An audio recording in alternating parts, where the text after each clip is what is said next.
سفر میں تھا، میری شکل دیکھ کے پولیس والا میرے پاس آ گیا، کہنے لگا میں آپ کو دیکھنا ہوں کہ میں ایک آپ سے مسئلہ پوچھنا چاہتا ہوں۔ میں نے پوچھا کیا بات ہے؟ کہتا ہے اس علاقے میں یہ مجلس ہو رہی تھی شیعوں کی، وہاں میری ڈیوٹی تھی، میں ڈیوٹی کر رہا تھا اور جو شیعہ ذاکر تھا وہ اس طرح کا واقعہ بیان کر رہا تھا کہ یہ حضرت عمر رضی اللہ عنہ حضرت فاطمہ الزہرا کے چہرے مبارک پر تھپڑ مارے، ان کے گھر کو آگ لگا دی، یہ کیا وہ کیا۔ میرا دل بھی بڑا پسیج گیا ہے، میں بھی بڑا اس کی بات سے متاثر ہوا کہ یہ کیسا ہوا، میں بڑا پریشان ہوں۔ میں کہا یار یہ سارے من گھٹ کی سرداریاں ہیں، حضرت عمر رضی اللہ تعالیٰ نے ایسا کوئی معاملہ نہیں کیا تھا کسی اور صحابہ کا۔ فرمایا کہ حضرت عمر رضی اللہ تعالیٰ عنہ ایسا کرتے بالفرض والمحال، حضرت علی بن مرتضیٰ رضی اللہ تعالیٰ عنہ اپنی بیٹی کا رشتہ حضرت عمر سے کرتے، سبحان اللہ، ماشاءاللہ۔ حضرت علی کی بیٹی اور حضرت فاطمہ الزہرا کے وطن اطہر سے حضرت ام کلثوم یہ حضرت علی کی بیٹی ہیں، حضرت فاطمہ الزہرا کی بیٹی ہیں، اس کا نکاح حضرت عمر بن خطاب رضی اللہ عنہ کے ساتھ ہوا۔ اور اگر یہ بات ہوتی تو حضرت علی مطلب ایسا معاملہ کرتے تھے؟ ہو ہی نہیں سکتا۔ یہ کوئی ایسا معاملہ بند گھٹ قصہ کہانی ہے جو ان لوگوں نے بنائی ہوئی ہے، اور عام لوگوں کو اس طرح اشتہار دلاتے ہیں، جوانوں کو اشتہار دیتے رہتے ہیں اور اپنے جذبات سے کہتے ہیں تیرا معاملہ ان کا پیسہ ہوگا، ہمیں پیسے زیادہ ملیں گے، جتنی بکواس کریں گے، لیکن یہ پتہ نہیں کہ دائرہ ایمان سے سارے پار، دائرہ ایمان سے پار، یہ ایسا کوئی معاملہ۔ حضرت عمر رضی اللہ تعالیٰ عنہ جن کے اتنے احسانات ہیں، اب بتاؤ حضرت شہر بانو کا نکاح، یہ شہر بانو حضرت امام حسین رضی اللہ تعالیٰ عنہ کی بیوی ہیں، یہ ایران کی شہزادی ہیں شہر بانو۔ جب یہ ادھر سے آئیں تو نکاح کے لیے تلاش شروع ہوتی ہے کہ اس کا نکاح کس کے ساتھ کیا جائے۔ حضرت عبداللہ ابن عمر رضی اللہ تعالیٰ عنہ جو حضرت عمر بن خطاب کے بیٹے تھے، عرض کیا حضور آپ وقت کے خلیفہ نے، میں آپ کا بیٹا ہوں، ظاہر کہ میرا حق بنتا ہے، اس کے ساتھ نکاح میرا حق بنتا ہے۔ آپ فرمایا کہ نہیں تیرا حق نہیں بنتا، یہ شہزادی ہے اور اس کا نکاح شہزادے کے ساتھ ہوگا اور ہوگا تو حضرت امام حسین کے ساتھ ہوگا، حضرت امام حسین کے ساتھ ہوگا۔ اور حضرت امام حسین کی برات حضرت عمر بن خطاب کے گھر گئی اور حضرت عمر بن خطاب نے شہر والوں کا نکاح حضرت امام حسین رضی اللہ تعالیٰ کے ساتھ کیا۔ یہ کس طرح، یہ اس طرح وہ حضرت عمر رضی اللہ تعالیٰ کو ایک دفعہ اس طرح غنیمت کا مال تقسیم ہونے لگا، حضرت امام حسن بھی آ گئے، حضرت امام حسین بھی آ گئے، آپ کے بیٹا بھی تھے، دوسرے صحابہ کرام بھی تھے، تو آپ نے فرمایا کہ یہ مال تقسیم کرنا شروع کرو، پہلے حسن کو دو، حسین کو دو، باقیوں کو بعد میں دینا۔ حضرت عبداللہ بن عمر باپ کے بیٹے تھے، وہ بھی عرض کرتے ہیں ابو جان، تو یہ حضرت امام حسن کا حضرت امام حسین اس وقت مدینے کی گلیوں میں کھیلتے تھے جب ہم امام الانبیاء کے ساتھ جہاد کرتے تھے، ہم نے جہاد کیا ہے، لڑائیاں کی ہیں، تو یہ میرا حق بنتا ہے کہ سب سے پہلے آپ مجھے دیں، بعد میں ان کو دینا۔ تو آپ نے یہ طریقے کی بات فرمائی، آپ فرمایا ہے عبداللہ تمہیں تو دوں گا، لیکن پہلے ان کے باپ جیسا باپ لے کے آ، ان کے نانے جیسا نانا لے کے آ، ان کی نانی جیسی نانی لے کے آ، تو پہلے میں تمہیں دے دوں گا، سبحان اللہ، ماشاءاللہ، میں تجھے دے دوں گا، پہلے ان کو ہی ملے گا شہزادوں کو، حضرت امام حسن حسین۔ اور جب آپ نے دیا نا تو یہ لے کے چلے گئے، تو جا کر حضرت علی رضی اللہ تعالیٰ عنہ سے اپنے باپ سے عرض کرتا وہ جان کہاں یہ معاملہ ہوا تھا، ساری دن کہانی سنائی۔ اچھا فرمایا جاؤ میری طرف سے حضرت عمر کو یہ خوشخبری سنا کر آؤ کہ امام الانبیاء صلی اللہ علیہ وسلم نے فرمایا ہے کہ میرا عمر جنت کا چراغ ہے، میرا عمر جنت کا چراغ ہے۔ حضرت حسن حسین آئے حضرت عمر کے پاس، کہا ابو جان اس طرح فرما رہے ہیں کہ امام الانبیاء نے اس طرح فرمایا ہے کہ میرا عمر جنت کا چراغ ہے۔ فرمایا آپ کے پاس حضرت علی فرما رہے ہیں، فرمایا جاؤ انہیں کہو کہ یہ لکھ کر دو، سبحان اللہ، لکھ کر دو، کیا ان خبیثوں کے منہ بند کرنے کے لیے حضرت عمر رضی اللہ عنہ کو کہو گے۔ حضرت علی نے تحریر فرمایا اور یہ آپ نے تحریر سنبھال لی، آپ نے بیٹے کو بھی فرمایا بیٹا جب میں اس دنیا سے رخصت ہوئی یہ تحریر میرے ساتھ رکھنا۔ یعنی یہ معاملہ ہے اور لوگوں کو اس طرح یہ اس طرح کیا ہے کہ وہ معذرت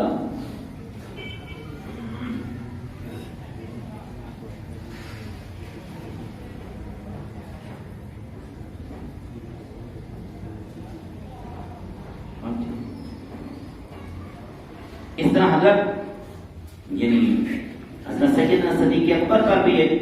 یہ الزام دیتے ہیں، وہ ہے باغ فکر۔ یہ ان چیزوں کو اس لیے بتایا تھا کہ آپ مسئلہ کو پتہ چلے، اپنے علم اپنے ایمان کو محفوظ کرے، ٹھیک ہے نا، اس طرح دوسروں کی سن کر اپنے آپ کو پریشان نہ کرے۔ یہ باب بدعت آپ کو پتہ ہے، اس باب بدعت میں ڈاکٹر اشرف اسد جلالی کو جو انہوں نے اس پر بیان دیا 3 مہینے ان کو قید ہو گئی، اور پھر بڑا یہ معاملہ اٹھایا گیا سب کچھ۔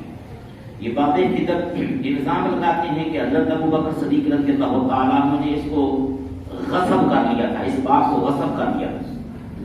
اور یہ بات یعنی حضور نبی کریم صلی اللہ علیہ وسلم کی ملکیت تھی، اور آپ نے یہ بات حضرت فاطمہ الزہرا کو نہیں دیا تھا، غصب کیا۔ اس پر یہ خیبر میں کھجوروں کا باغ تھا، باغ بدعت، اور یہ حضور نبی کریم صلی اللہ علیہ وسلم کے حصے میں آیا تھا۔ پھر آپ اس کا کیا کرتے تھے کہ اس کا جب پھل پک جاتا تھا، اس پھل کو آپ اپنے یعنی ازواج مطہرات میں بھی وہ تقسیم ہوتا، رشتہ داروں میں بھی تقسیم ہوتا، اور جتنے ماڑے لوگ تھے، غریب لوگ تھے، ان سب کے اندر آپ اس کا پھل تقسیم کرتے، یعنی سب کے لیے آپ اس طرح کرتے، اس طرح ہی حضور نبی کریم صلی اللہ علیہ وسلم کے لیے۔ اور جب آپ دنیا سے تشریف لے گئے تو پھر یہ باب بدعت کا معاملہ آیا۔ حضرت فاطمہ الزہرا رضی اللہ تعالیٰ عنہا نے بھی اس پر بات فرمائی، تو حضرت سیدنا صدیق اکبر رضی اللہ تعالیٰ عنہ جواب میں حضور نبی کریم صلی اللہ علیہ وسلم کا فرمان سنایا۔ میں امام الانبیاء صلی اللہ علیہ وسلم کا یہ فرمان ہے کہ لا نورث ما ترکنا صدقۃ، کہ آپ نے فرمایا ہم کسی کو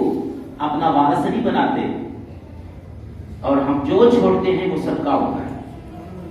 وہ مسلمانوں کے لیے ہوتا ہے، وہ مومنین کے لیے ہوتا ہے، وہ اہل ایمان کے لیے ہوتا ہے، وہ صدقہ ہوتا ہے، یعنی ہم کسی کو اپنا وارث نہیں بناتے۔ وراثت نہیں ہے، فرمایا تمام انبیاء کی وراثت نہیں ہے، ان کی وراثت ہے تو علم ہے۔ ووارث سلیمان و داؤد علما، کہ اللہ تعالیٰ نے سلیمان اور داؤد کو علم کا وارث بنایا، یعنی درہم و دینار کا کسی کو ہم وارث نہیں بناتے۔ تو یہ بات جب آپ نے حضرت فاطمہ الزہرا سے فرمائی تو آپ فرمائیں بالکل ٹھیک ہے، بالکل اسی طرح اگر آپ کا فرمان ہے تو میں اس پر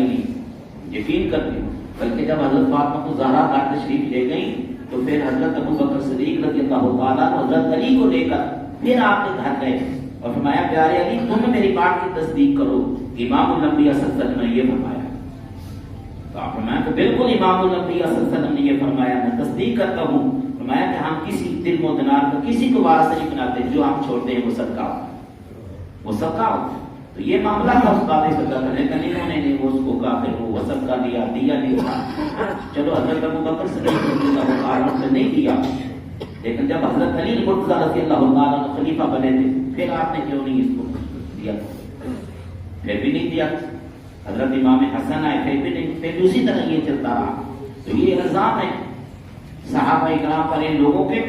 کہ نہ تو حضرت عمر رضی اللہ عنہ فاطمہ الزہرا کو معاذ اللہ بےعزتی کی، گستاخی کی، مارا پیٹا، اور نہ ہی آپ شہید ہوئی۔ 26 سال کی عمر میں حضرت فاطمہ الزہرا دنیا سے تشریف لے گئی، صرف 26 سال کی عمر، مبارک مبارک، اور طبی بیماری سے آپ اس دنیا سے تشریف لے گئے۔ لیکن شان اتنی بڑی ہے کہ آپ نے کہا کہ جنت کی ساری عورتوں کی سردار اس لیے یہ تصور بھی نہیں کہ حضرت اگر کوئی صحابی اس طرح کی یعنی بات کرے کوئی اس طرح۔ بہر حضرت سیدنا صدیق اکبر رضی اللہ تعالیٰ عنہ پھر حضرت عمر بن خطاب مسجد نبوی کے اندر تشریف لائے، ممبر رسول پر بیٹھ گئے۔ خطبہ شروع کرنے سے پہلے حضرت عمر بن خطاب رضی اللہ تعالیٰ عنہ نے خطاب فرمایا لوگوں دیکھو اللہ تعالیٰ نے جو ہم سے بہترین آدمی ہے اس کو ہمارا والی بنا دیا، اس کو ہمارا حاکم بنا دیا۔ فرمایا وہ صاحب رسول اللہ صلی اللہ علیہ وسلم ہے، اور وہ رسول اللہ صلی اللہ علیہ وسلم کے غار کے ساتھی، سبحان اللہ، غار کے ساتھی۔ فرمایا اٹھو اور ان کی بیعت کرو۔ تمام صحابہ کرام کھڑے ہو گئے اور حضرت سیدنا صدیق اکبر رضی اللہ عنہ کی بیعت کی۔ یہ عام بیعت، اور تقریباً 33,000 صحابہ کرام جنہوں نے حضرت سیدنا صدیق اکبر رضی اللہ تعالیٰ عنہ کے ساتھ بیعت کی، اور یہ اجماع صحابہ ہے، اجماع صحابہ ہے حضرت سیدنا صدیق اکبر رضی اللہ تعالیٰ عنہ کی خلافت پر۔ وہ حضرت سیدنا صدیق اکبر رضی اللہ تعالیٰ عنہ آپ ممبر پر تشریف فرما پہلا خطبہ ارشاد فرمایا لوگوں مجھے تمہارا امیر بنایا گیا ہے، اور میں اس قابل نہیں تھا تم نے مجھے اپنا امیر بنایا ہے، میں اس قابل نہیں تھا، کیوں؟ میں تم سے بہتر نہیں ہوں، میں تم سے بہتر ہوں۔ میں سنو، اگر میں بھلائی کروں تو میرا ساتھ دینا، اور اگر میں برائی کروں تو مجھے ٹوک دینا اور مجھے سیدھے راستے پر لگا۔ اور میں سنو، فرمایا سچ امانت ہے اور جھوٹ خیانت ہے۔ فرمایا جو تم میں ضعیف آدمی ہے، ضعیف، وہ میرے نزدیک قوی ہے جب تک میں اسے اس کا حق نہ دلوا دوں، اور فرمایا جو تم میں قوی ہے، طاقت والا ہے، فرمایا وہ میرے نزدیک ضعیف ہے جب تک میں اس سے دوسروں کا حق نہ دلوا دوں۔ اور فرمایا سنو، جو قوم جہاد کو چھوڑ دیتی ہے وہ قوم ذلیل ہو جاتی ہے۔ اور فرمایا جس قوم کے اندر، جس معاشرے کے اندر فرمایا بدکاری عام ہو جاتی ہے، بدکاری عام ہو جاتی ہے، اللہ اسے مختلف بلاؤں کے اندر مبتلا فرما دیتا، ایسی اللہ بیماریاں پیدا فرما دیتا جس کا علاج کوئی نہیں ہوتا، جس معاشرے کے اندر بدکاری عام ہو جاتی۔ اور یہ معاملہ اس وقت ہو رہا ہے، سب کچھ ہو رہا ہے کہ آپ کو پتہ ہی کتنی فحاشی، بریانی، بدکاری اور کس طرح یہ سارا معاملات چل رہے ہیں، ٹھیک ہے۔ ایسے معاملے کے اندر اللہ کی طرف سے یہ پریشانیاں، مشکلات، مصیبتیں یعنی اور کیا، یہ حضرت سیدنا صدیق اکبر رضی اللہ تعالیٰ عنہ فرمایا سنو، اگر میں اللہ اس کے پیارے رسول کی اطاعت کروں تو تم پر میری اطاعت لازم ہے، میری اطاعت کرو، اور اگر میں اللہ اس کے پیارے رسول کی اطاعت سے مڑ جاؤں، نافرمانی کروں، فرمایا تمہاری میری اطاعت کرنا تم پر لازم نہیں ہے، فرض ہے۔ اور فرمایا اٹھو، نماز کا ٹائم، نماز پڑھو۔ یہ حضرت سیدنا صدیق اکبر رضی اللہ عنہ، لیکن حضرت سیدنا صدیق اکبر رضی اللہ عنہ کے سامنے اس وقت مشکلات کے پہاڑ تھے، مشکلات کے پہاڑ۔ حضرت ابو ہریرہ رضی اللہ عنہ نے اللہ کی عزت کی قسم، اگر حضرت سیدنا ابو بکر صدیق رضی اللہ عنہ مسلمانوں کے خلیفہ نہ بنتے تو اس زمین پر اللہ کی عبادت کرنے والا کوئی نہیں ہوتا۔ اور یہ 3 دفعہ انہوں نے کہا، 3 دفعہ جب حضرت ابو ہریرہ رضی اللہ عنہ سے پوچھا گیا کہ پیارے ابو ہریرہ آپ یہ بات کیوں کرتے ہیں، تو حضرت ابو ہریرہ رضی اللہ عنہ نے تو وہ واقعہ بیان فرمایا کہ حضرت سیدنا صدیق اکبر رضی اللہ عنہ کے سامنے اس وقت جو مشکلات تھی، پہلی مشکل تو یہ تھی کہ حضور نبی کریم صلی اللہ علیہ وسلم کو دفن کہاں فرمایا جائے، کہاں آپ کو دفن کیا جائے۔ مختلف رائے کی، بعض کی رائے تھی کہ آپ مکہ مکرمہ میں پیدا ہوئے ہیں، آپ کو مکہ مکرمہ کے اندر دفن کیا جائے۔ دوسروں کی رائے تھی کہ بیت المقدس یہ انبیاء کی سرزمین ہے، آپ کو بیت المقدس میں لے جایا جائے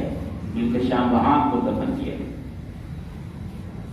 ایک اور رائے تھی کہ آپ کو جنت البقیع کے اندر دفن کیا جائے، بعض نے کہا کہ مسجد نبوی شریف کے اندر دفن کیا جائے۔